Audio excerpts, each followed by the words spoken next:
చిన్న ప్రార్థన చేసుకుందాం. వస్తుంది అది. చిన్న ప్రార్థన చేసుకుందాం. అందరూ కళ్ళు మూసుకోండి. ప్రియ పరలోకమందున మా తండ్రి, ఈ ఉదయకాల సమయంలో నీ జ్ఞానగ్రంథం నుంచి కొన్ని మాటలు నేర్చుకొని సదుద్దేశంతో ఇక్కడికి వచ్చాను తండ్రి. చెప్పబడుతున్న మాటలు లోటుపాట్లు ఉంటే సరి చేసుకుని ఉన్న పరలోక రాజ్యాన్ని చేరే భాగ్యం రెండు ప్రతిపడికి తెచ్చాను. క్రీస్తునామని ప్రార్థన అడిగి వేడుకుంటున్నాం పరమ తండ్రి. అప్పుడు పిల్లోడు వాళ్ళ అమ్మ వచ్చింది, కానీ మొన్న మంచి పాఠాలు కరెక్ట్గా పిల్లోడు ఏడ్చాడు వెళ్ళిపోయింది. ఈరోజు అంత పిల్లోడు ఏడ్చాడు వెళ్ళిపోయింది. మనం చేసేది ఏమీ లేదు. చిన్నపిల్లల క్లాసు ఏంటంటే జలప్రళయం పార్ట్ 1 అయింది 5, పార్ట్ 2 అయింది 6వ అధ్యాయం, పార్ట్ 3 ఇది 7వ అధ్యాయం. పిల్లల క్లాస్ అండి ఇది. 7వ అధ్యాయం మొదటి వచనంలో దేవుడు నోవాహుతో ఏమంటాడంటే, ఈ తరములో నీవే నీతిమంతుడవు, ఈ తరములో నీవే నీతిమంతుడు. ఇట్రమ్మా,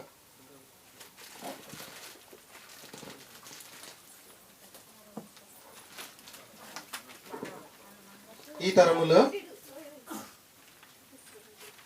తరములో నీవే నీతిమంతుడువై ఉండుట చూచితిని. దేవుడు చూస్తే ఎవరు కనపడ్డారు నీతిమంతుడిగా? నోవాహు ఒక్కడే కనపడ్డాడు. ఎంతమంది ఉన్నారు జనాలు? చాలా మంది ఉన్నప్పటికీ ఎవరు కనపడ్డాడు నీతిమంతుడిగా?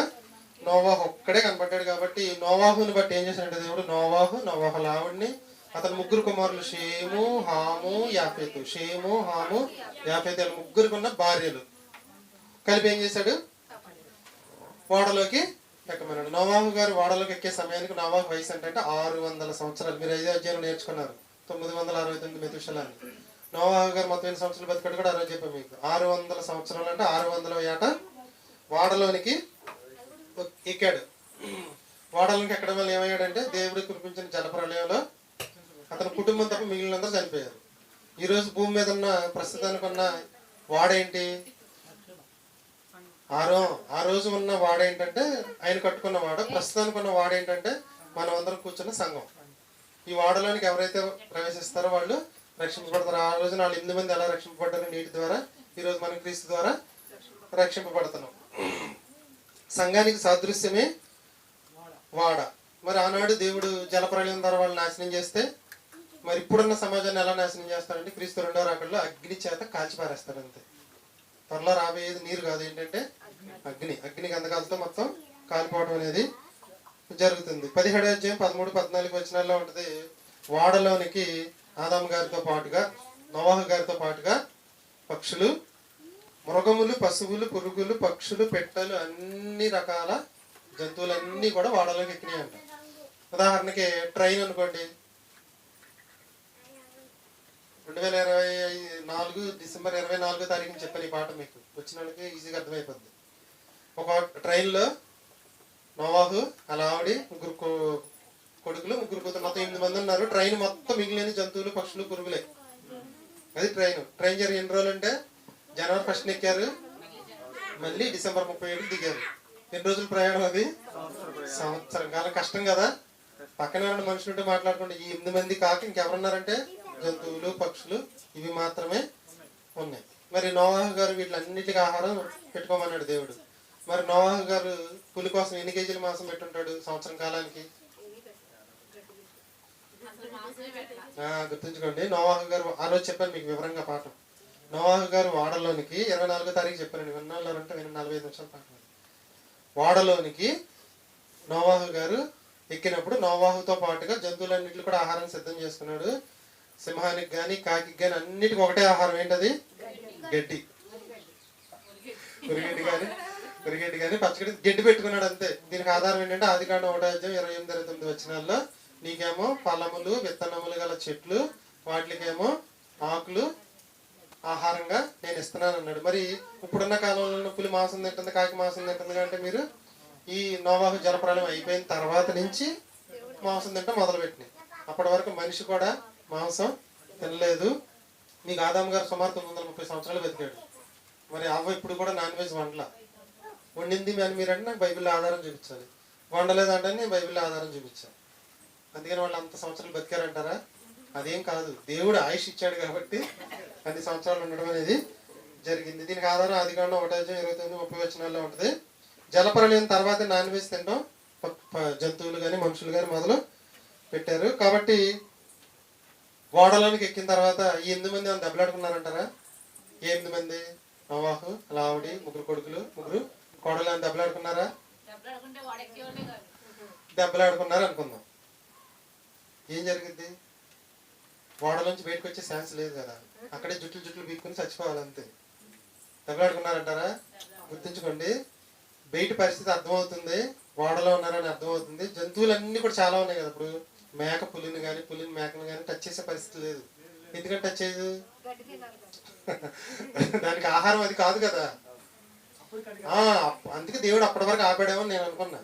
ఒకవేళ మేకను ఆహారం ఇచ్చాడనుకో మేకలన్నీ తినేసేస్తుంది, అది యుద్ధం అయిపోద్ది కదా లోన. ముందు నోవాహునే చెప్పద్దు. అదే జంతువులు నాన్ వెజ్ తినే పరిస్థితి అప్పుడు ఉంటే అసలు నోవాహు గారు ముందే అక్కడ అంతే కదా. పులి చంపేస్తే నాకేంటి పరిస్థితి దేవుడా అంటాడు. జలప్రలయంలో 7వ అధ్యాయం ఇదంతా ఉంటదండి. కాబట్టి సంఘంలోకి వచ్చిన మనం కూడా కొట్లాటలు ఆడుకోకూడదు. ఎందుకంటే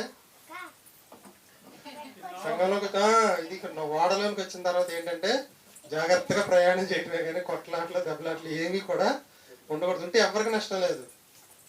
ఎవరికి నష్టం? నేను దెబ్బలాడుకుంటే నాకు నష్టం, మీరు దెబ్బలాడుకుంటే మీకే నష్టం. కాబట్టి 7:17లో 40 దినాలు భూమి మీద వర్షం కురుస్తుంది. పిల్లల క్లాస్ ఇది. ఎన్ని దినాలు వర్షం కురుస్తుంది శ్రావ్య? 40 దినములు. 7వ అధ్యాయం 20వ వచనంలో కురిసిన వర్షానికి నీళ్లు 15 మూరలు ఎత్తు. 15 మూరలు అంటే మన చేతి మూరలు అనుకోవద్దు, అది దేవుడు చెప్పిన లెక్క ప్రకారం మూరలు. 15 మూరలకి పర్వతాలు మునిగిపోవు. గొప్ప పర్వతాలన్నీ కూడా ఈ జల ప్రవాహంలో మునిగిపోయినాయి. భూమి మీద నీళ్లు 150 రోజులు ప్రచండంగా ప్రబలిని అని 7వ అధ్యాయం అయిపోయింది. మీకు ఆదికాండం 1వ అధ్యాయం దగ్గర నుంచి వివరించి వస్తున్నాను పిల్లలకి. ఇది ఎన్ని సంవత్సరాల కోర్స్ అని చెప్పాను? 20 years కోర్స్ అని చెప్పాను. 1 సంవత్సరం మాత్రమే పూర్తయింది. 2వ సంవత్సరంలోనికి వచ్చి 7వ అధ్యాయంలో ఏముందంటే దేవుడు నోవాహుకు చెప్పిన యావత్తు చేశాడు. తర్వాత క్రాప్ చేసుకుంటాడు. దేవుడు నోవాహుకు చెప్పిన యావత్తు చేశాడు. ఓడలోనికి కుటుంబంతో ఎక్కాడు. ఎక్కిన తర్వాత 40 దినాలు వర్షం పడింది. 150 రోజులు వర్షం ప్రచండంగా కురిసింది. భూమి మీద ఉన్న గొప్ప పర్వతాలన్నీ మునిగిపోయినాయి. నీళ్లు 150 రోజులు ప్రచండంగా విస్తరించినాయి. 7వ అధ్యాయం కంప్లీట్ అయిపోయింది. సంక్షిప్తంగా పిల్లలు చెప్పవలసిన పాఠం 7 పాయింట్లు ఏంటంటే, నోవాహు తరములో నోవాహు నీతిమంతుడై ఉండెను. నోవాహునకు దేవుడు ఆజ్ఞాపించిన యావత్తు చేసెను. నోవాహు 600 సంవత్సరంలో ఓడలోనికి అతని భార్య షేము, హాము, యాఫోతు అతని భార్యలు కలిపి మొత్తం 8 మంది ఓడలోనికి ప్రవేశించారు. ఓడలో నోవాహు కుటుంబంతో పాటుగా జంతువులు, పక్షులు, పిట్టలు, మృగములు, పురుగులు అన్నీ కూడా దాంట్లోనే ప్రవేశించి ఆదాం గారు ఆహారం అంతా సిద్ధం చేసుకున్నాడు. 40 దినములు వర్షము కురిసింది. ఎన్ని దినములు? 40 దినములు వర్షం కురిసింది. గొప్ప పర్వతములన్నీ, భూమి మీద ఉన్న గొప్ప పర్వతములన్నీ మునిగిపోయినవి. 150 దినములు భూమి మీద నీళ్లు ప్రచండముగా ప్రబలినవి. ఇది పాఠం. 7 పాయింట్లు. మళ్ళీ చెప్పమంటారా? నోవాహు తరములు నేను రాసిస్తాను, వాట్సాప్లో పెడతాను. నోవాహు తరంలో నోవాహు నీతిమంతుడై ఉండెను. నోవాహు దేవుడు చెప్పిన యావత్తు తనకు ఆజ్ఞాపించినట్లు చేశాను. 600వ సంవత్సరంలో నోవాహు యొక్క 600వ సంవత్సరంలో ఓడలోనికి నోవాహు భార్య, 3 కొడుకులు, 3 కోడలు, 8 మంది ప్లస్ జంతువులు, మృగములు, పశువులు, పురుగులు, పక్షులు, పిట్టలు అన్నీ కూడా ఆహారంతో సహా ఓడలోనికి ఎక్కి 40 దినములు ప్రచండంగా వర్షము ప్రబలింది. గొప్ప పర్వతములన్నీ మునిగిపోయినాయి. 150 దినములు ప్రచండముగా వర్షము కురిశాను. ఇది 7వ అధ్యాయం కంప్లీట్ అయింది. చిన్నపిల్లల క్లాస్. చిన్నపిల్లలకి good habit. First good habit ఏంటి పేటర్?